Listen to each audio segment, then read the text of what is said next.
Buenas tardes, mi nombre es José Guadalupe y voy a hablar acerca de lo que son las estimaciones y tamaño de la muestra. Es la unidad 7 de la materia de estadística inferencial. Estimaciones de la proporción de una población. Existen tres ideas principales que debemos de conocer y entender para llevar a cabo esta estimación. Una de ellas es que la proporción muestral es la mejor estimación puntual de la proporción poblacional. También debemos de entender que debemos de utilizar una proporción muestral para construir un intervalo de confianza con la finalidad de estimar el valor verdadero de una proporción poblacional, y debemos de saber cómo interpretarlo esto a su vez. Y también debemos de saber cómo calcular el tamaño de la muestra necesario para estimar una proporción poblacional. Conceptos claves. Estimación puntual. Este es el valor individual que se usa para aproximar un parámetro poblacional. El intervalo de confianza es un rango de valores que se usa para estimar el valor real de un parámetro poblacional, y el intervalo de confianza suele denotarse por las letras IC mayúscula. El nivel de confianza es la probabilidad de que el intervalo de confianza realmente contenga el parámetro poblacional, suponiendo que el proceso de estimación se repite en un gran número de veces. Y el valor crítico es el número que está en la línea limítrofe que separa los datos estadísticos muestrales de los eventos que pueden ocurrir realmente y los que no pueden ocurrir. Por lo regular se expresa con una línea vertical en la cola derecha de la distribución de puntuación Z o distribución de Test-Turing. Interpretación de intervalos de confianza. Muy bien, para lo que es el intervalo de confianza debemos entender que lo vamos a estar utilizando con el 95%, el cual fue decidido por consenso anteriormente por antiguos matemáticos. ¿Por qué se usa el 95%? Porque es un valor que nos puede dar fácilmente a conocer lo que son los valores de las muestras que están dentro de los eventos que pueden ocurrir. También se puede utilizar lo que es el valor del 90% de intervalo de confianza y el de 99%. No son muy usados en la práctica, mas sin embargo para eventos no teóricos, no experimentales, se pueden utilizar. Calcular valores críticos. Existen ciertas condiciones para calcular los valores críticos que están asociados con una tabla de puntuación Z y se denotan por el símbolo Z alfa sobre 2, que eso es lo que nos indica que es el valor crítico.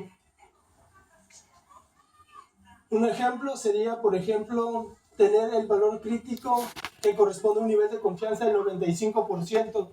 Ok, nosotros tenemos el nivel de confianza del 95%, por ende vamos a saber que nuestro alfa sería el 0.05%. Entonces, para calcular el valor crítico, nosotros vamos a dividir este valor sobre 2, obteniendo un 0.025, y así vamos a obtener en la gráfica y en las tablas de puntuación Z el valor de lo que es el valor crítico, 1.96 en este caso, el cual se denota por una línea vertical para el lado izquierdo, para el lado derecho, dándonos nuestro nivel de confianza de los eventos que pueden ocurrir, y dejando de lado de la cola derecha y la cola izquierda los que no pueden ocurrir.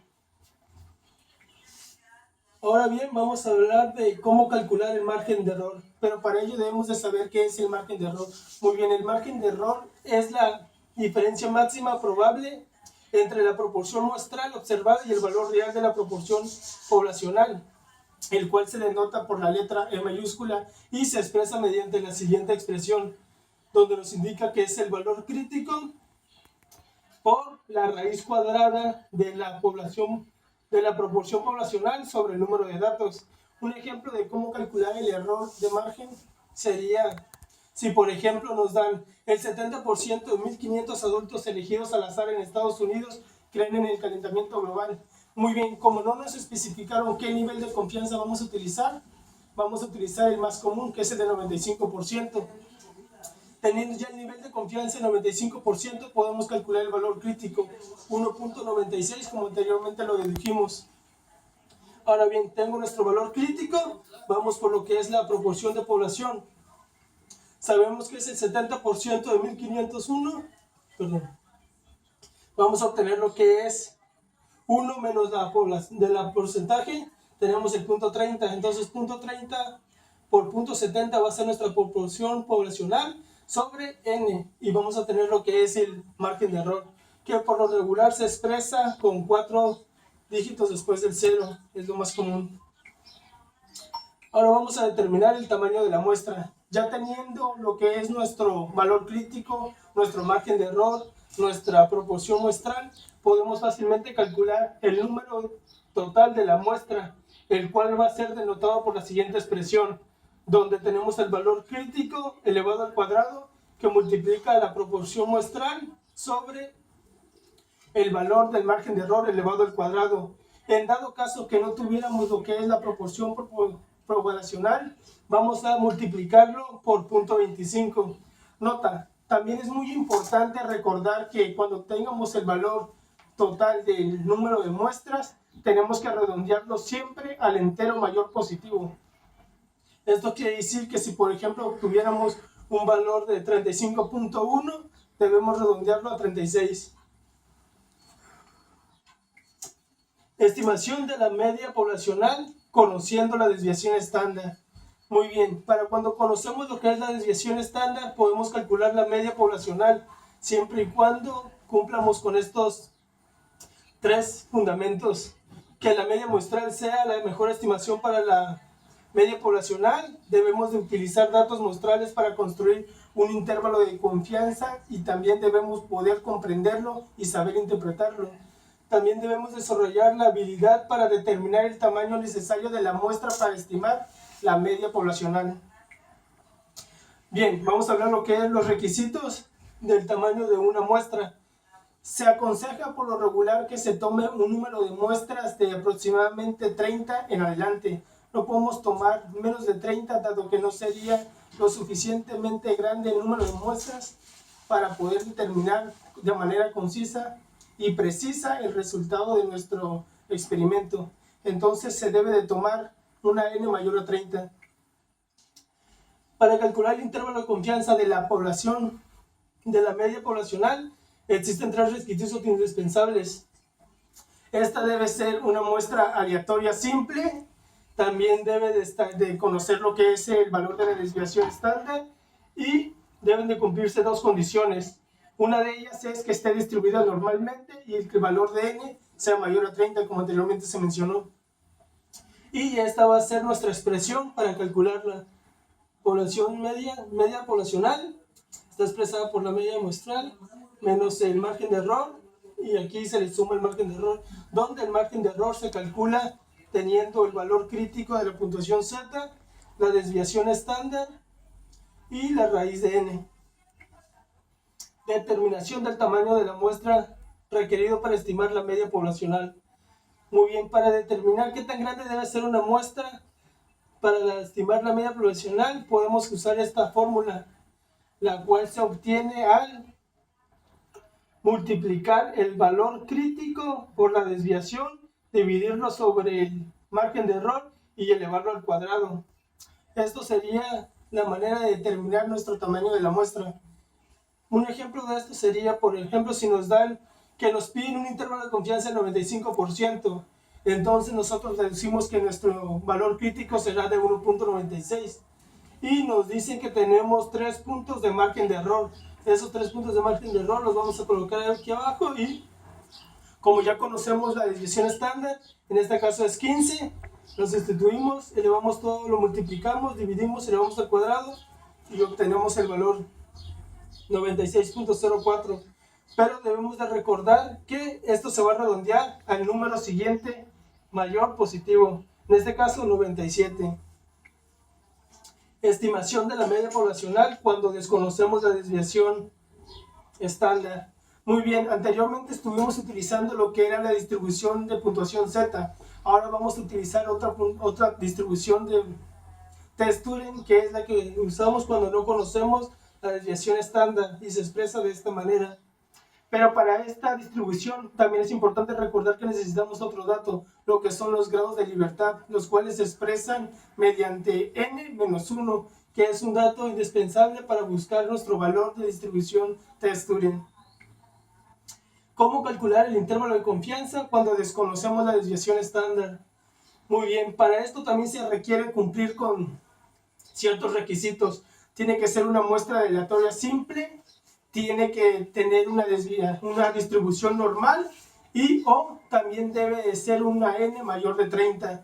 Cumpliendo esos tres requisitos podemos expresarlo mediante esta expresión. Media poblacional se obtiene mediante esta expresión donde el margen de error va a estar obteniéndose por lo que es esta siguiente expresión, donde utilizamos el valor crítico de la distribución T-Student, y aquí se puede apreciar lo que son los grados de libertad, donde se le resta un número 1 al valor de n.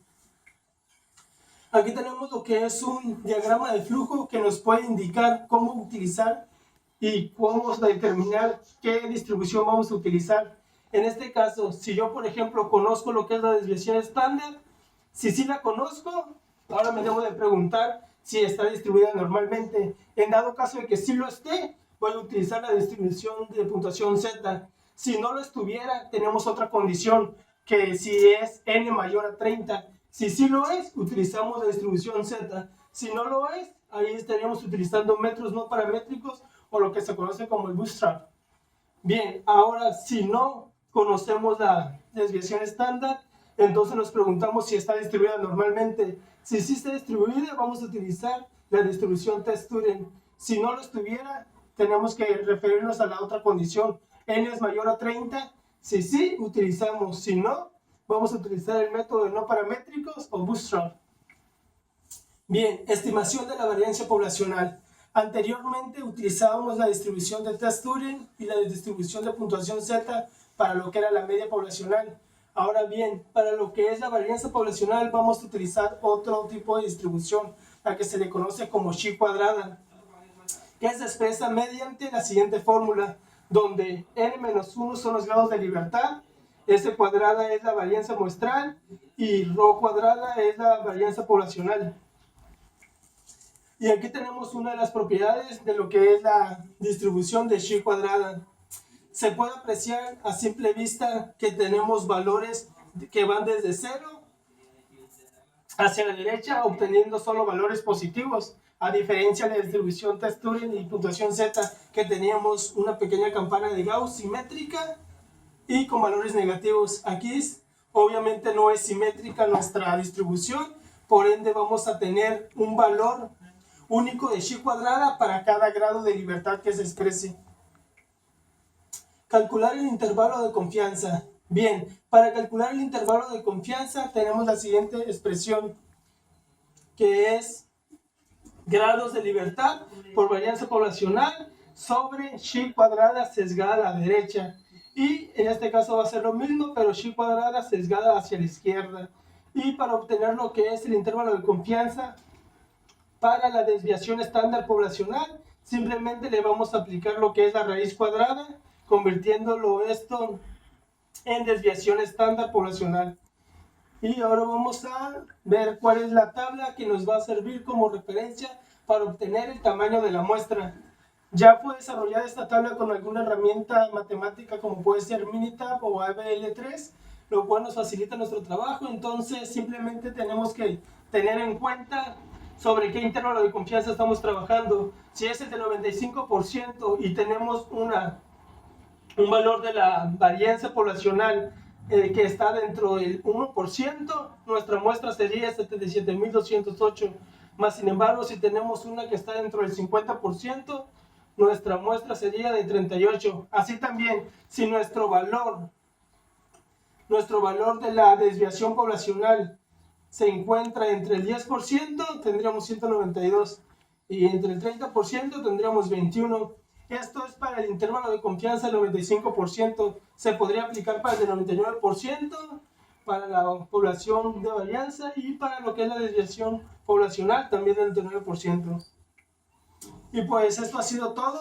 La información fue tomada del libro de estadística escrito por Mario F. Triola y una pequeña aportación de un estudiante de la Universidad Autónoma de México. Muchas gracias.